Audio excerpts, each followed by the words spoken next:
Сайн байцгаана уу та бүхэнд олон улсын амьдралд болсон үйл явдлыг томилон хүргэе.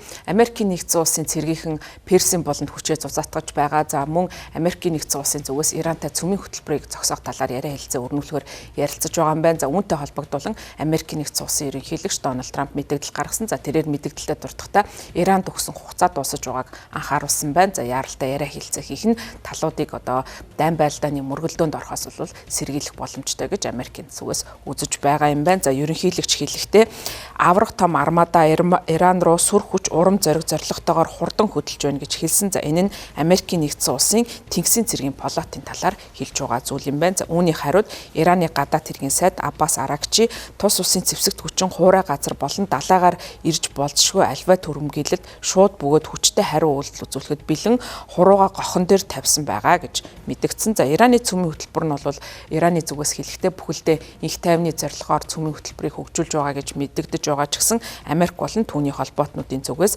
цөмийн зэсэг хөгжүүлж байгаа гэдгийг нь бол удаа дараа нотлохыг одоо оролдож байгаа юм. За энэ нь бол одоо Америкийн нэгдсэн улсын ерөнхийлөгчийн зүгээс хийж байгаа бас Венесуелийн одоо холбоотой асуудал гарсны дараа Иранд бас хүчтэй цохилт өгч болзошгүй гэсэн ийм одоо зүйлүүд бол яригдж байгаатай холбоотойгоор ихэнх анхаарал татаж байгаа юм. За Америкийн нэгдсэн улсын зүгээс Персийн болонд хүчээ зузаатгах бас нь хоёр шалтгаантай. Нэгдүгээрт бол Америкийн нэгдсэн улсын зүгээс Ираны цөмийн хөтөлбөрийг зогсоох юм зорилготой байгаа гэдгийг илэрхийлсэн.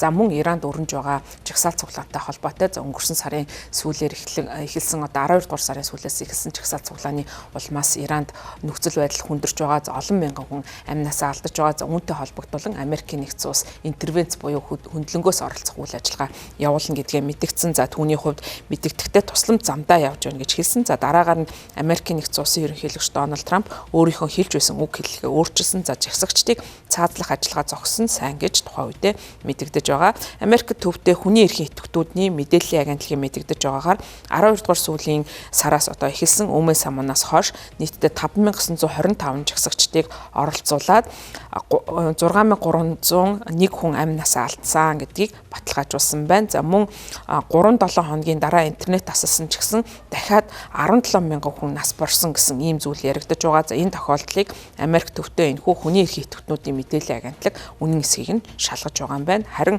Норвеги төвдөө Ираны бас хүний эрхийн чиглэлээр ажилладаг байгууллагын зүгээс энэ одоо жагсаа цуглаанаас болоод амь насаа алдсан хүмүүсийн тоог 25 мянгаас давсан байж магадгүй гэсэн ийм мэдээллийг анхааруулгыг өгч байгаа. За Трампын зүгээс Ираны талаар хийж байгаа хамгийн сүүлийн тайлбар нь за тус улсын цөмийн хөтөлбөрт илүү төвлөрсөн байгаа нь харагдаж байгаа. За тэрээр мэдгэдэгтээ Иран хурдан хилцээний ширээний ард сууж шудраг тэгш хилцээр хийх шаардлагатай байна. Цөмийн зэсэггүй гэсэн зүйлийг өөрийн Truth Social хуудсан дээрээ пост оруулж мэдгдсэн. За мөн тэрээр Персийн булангийн тэнгисийн хүчин Америкийн нэгдсэн улсын зүгээс Венесуелийн одоо өмнө нь ажиллаж байсан удирдагч Мадурог баривчлагаас өмнө илгээсэн хүчнээс илүү том хүчнийг илгээсэн гэсэн мэдээллийг хэлж байгаа. За тэрээр хэлэхдээ Трампын одоо Америкийн нэгдсэн улсын илгээсэн хүч нь шаардлагатай бол хурд хүчний тусламжтайгаар даалгавраа хурдан биелүүлэхэд бэлэн хүсэлтэй чадвартай байгаа гэдгээ нэмж хэлсэн. За түүний зүгээс бол мөн өнгөрсөн сар 6 дугаар сард Иран Израильтай хийсэн 12 хоногийн дайны үеэр Ираны цөмийн байгууламжуудад Америкийн нэгдсэн улс зохилт өгсөн. За энэ талаар бол дурдаад Америкийн нэгдсэн улсын ерөнхийлөгч хэлэхдээ дараагийн дайралт нь түүнээс хамаагүй илүү хүчтэй дайрал байх болно гэсэн ийм мэдээллийг хэлсэн. За мөн үүнийг битгий дахиж давтаарай гэсэн анхааруулгыг Америкийн нэгдсэн улсын ерөнхийлөгчөөс Иранд өгч байгаа. За харин үүний хариуд Ираны гадаад хэргийн сайд Аббас Аракчи Иран улс инх тайвны зорилгоор цөмийн технологи эзэмших эрхээ баталгаажуулж цөмийн зэсгийг хэрэглэхгүй байх баталгаа болон тэгш эрхтэй аль батлага занал хийгүүлгүйгээр харилцан ашигтай шудраг тэгш цөмийн хилцээ одоо үргэлж талархан хүлээж авч ирсэн. За бид ийм зэвсэг бол бидний аюулгүй байдлын тооцоонд бол хизээч байгаагүй. Бид хизээ цөмийн зэсгийг олж авах, үйлдвэрлэх, боловсруулах, хөгжүүлэх талаар бодлого баримталж байгаагүй гэж хэлсэн байна. За харин Ираны гадаад хэргийн дэд сайд Касим Гарибади мессеж солилцсон гэж хэлсэн ч гэсэн Америкийн нэгдсэн улстай ямар нэгэн хилцээр хийгээгүй гэдгээ хэлж байгаа. За хиймэл загуулаас авсан зургуудаас харахад Америкийн нэгдсэн улсын хүчин Персийн болон ойрхот орнуудад хүчээ зудаатсан байдалтай харагдаж байгаа юм. За доор хаяж 15 сүнөгч онгоц Йордан Ордоны Мувакак нэртэй цэргийн баазад ирсэн байна. За мөн Энтекийн далай дахь Йордан, Катар, Диего Гарсиа зэрэг баазуудад онгоцны тоо нэмэгдсэн байгаа нь харагдаж байна. Ойрхон дорндод 10 ачааны онгоц, шатгуун цэнэглэх онгоц ирж байгаа бол нисгэгчгүй онгоц болон P8 Poseidon тагнуулын онгоцууд нь Ираны орон зайд ойролцоо ажиглагдаж байгаа гэдгийг Flight Radar 24 хяналтын цэг дээр харагдаж байсан байна. Трамп армада ирж байна гэж мэдгдсэн. За энэ нь бол Америкийн нэгдсэн улсын USS Abraham Lincoln нисэг онгоц тээвэрлэгч онгоцоор удирдуулсан тэнгисийн цэргийн флот бүлэг ойрхон дорнд ирж байгааг илэрхийлсэн ийм нэр том юм. За даваа гарагт Flight Radar 24-т Operation Ray нэртэй онгоцны мөрдөх төхөөрөмж Персийн булангийн далайн эргийн байрлалаас гарсны дараа Омонд газардаж байгаа нь харагдсан. За мөн Lincoln онгоцын ойролцоо хаа нэгтээ байлдааны үйл ажиллагаа явуулж байгаа нь харагдаж байгаа. За хиймэл дагуулын бас зургуудаас харахад Америкийн нэгдсэн улсын доор хаяж 2 удирдлагатай пуужин устгагч онгоц, 3 байлдааны хөлөг онгоц Бахрейнд бас хэдэн сарын туршид тэнд үйл ажиллагаа явуулж байгаа нь харагдаж байгаа. За үүний зэрэгцээ Тегран өнгөрсөн жил ашиглалтанд орсон Айрис Сахид Бахарийн нэртэй нисгэгчүү онгоц тээвэрлэгч онгоцыг Ираны зүгээс холгүй байрлуулсан гэсэн хиймэл дагуурын зургууд хажиглагдаж харагдаж байгаа юм. За Иран улсын хувьд бол цөмийн хилцээрийг Америкийн нэгдсэн улстай 2015 онд бол байгуулж байсан. За үүнд бол Европын холбоо болон Нүбий аюулгүй зөвлөлийн 5 гишүүн бол оролцсон ийм чухал инхийн яриа хэлцээрүүдийг өрнүүлж байсан. За үүний хүрээнд бол Иран улс цөмийн хөтөлбөрөөсөө татгалзсан. За харин үүний оронд нь бол Америкийн нэгдсэн улсын зүгээс өөрийн тавьсан 20 арга хэмжээгээд сулруулах ийм бодлого баримтлагаар тохиролцож байсан. За энэхүү гэрээний дагуу цөмийн цахилгаан станцын түлшний хэрэгцээ түвшингөөс 367-оос илүү дээш цэвэршилтэй уран баяжуулахыг бол Иран улсад зөвшөөрөөгүй. За Иран улсын хувьд бол Фордо нэртэй цөмийн байгууламжинда 15 жилийн туршид ямар нэгэн тухайн баяжуултыг хийхийг нь тухайн хэлцээрээр зөвшөөрөөгүй байсан. За гэвч бол Америкийн нэгдсэн улсын ерөнхийлөгч босон даруйдаа Америкийн нэгдсэн улсын өнөөгийн ерөнхийлөгч Дональд Трамп 2018 онд анхны бүрэн эрхийнхээ хугацаанд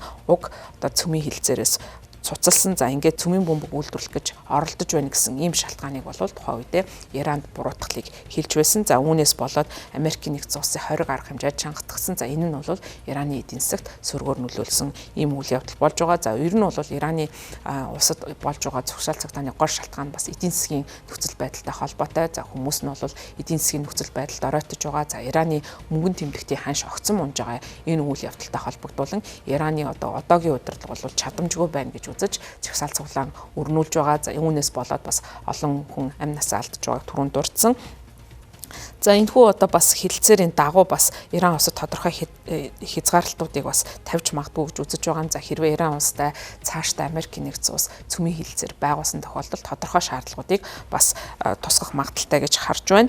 За мөн Америкийн нэгдсэн улс Ираны цөмийн байгууламжуудын эсрэг бол өнгөрсөн 6 дугаар сард Иранд барилах Фордо, Намтаз, Исфахан нэртэй 3 цөмийн байгууламжид руу ойнолж байсан ийм түүхтэй. Тэгэхээр цаашдаа хэрвээ Ираны эсрэг цэргийн ажиллагаа явуулсан тохиолдолд Иран улсын цөмийн байгууламж руу гол анхаарлаа хандуулж болцсохгүй гэсэн ийм таамаглалууд ярьж байна. За өөрөөр хэлбэл Америкийн нэгдсэн улсын ерөнхийлөгч Дональд Трампын баримталж байгаа бодлого нь Ираны дэглэмийг солих ийм зорилготой байж болцсохгүй ч гэсэн ийм бас хардлагууд явж байгаа. За Америкийн нэгдсэн улсын ерөнхийлөгчийн зүгээс Венесуэлийн ерөнхийлөгчийг баривчлах ийм үйл ажиллагаа явуулсан. За үүний дараагаас эхлээд зарим улсуудын эсрэг бодлого нь чангарч хатуу болж болцсохгүй гэсэн ийм анхааруулгууд ирж байгаа. За үүнийх нь дараагийн байн магадгүй Иран байх боломжтой гэдэг нь харагдаж байгаа юм. За учир нь гэвэл Америкийн нэгдсэн улсын цэргийн хүчин Ираны ойролцоод өөрийгөө зузаатгаж цэргийн хүчээ байршуулж байгаа явдал нь үүнийг бас баттгах нэгэн жишээ болж байна. За тийм учраас олон улсын ажиглагчид Иранд ойрын хугацаанд болж байгаа үйл явдлыг анхааралтай ажиглаж ямар нэгэн бүс нутагт бас тогтворгүй байдлыг бий болгох, за цаашдаа Ираны дэглэмийг өөрчлөх ийм оролдлогуудыг Америкийн нэгдсэн улсын зүгээс хийж болцсохгүй гэдэгт ихээхэн анхаарч байгаамаа.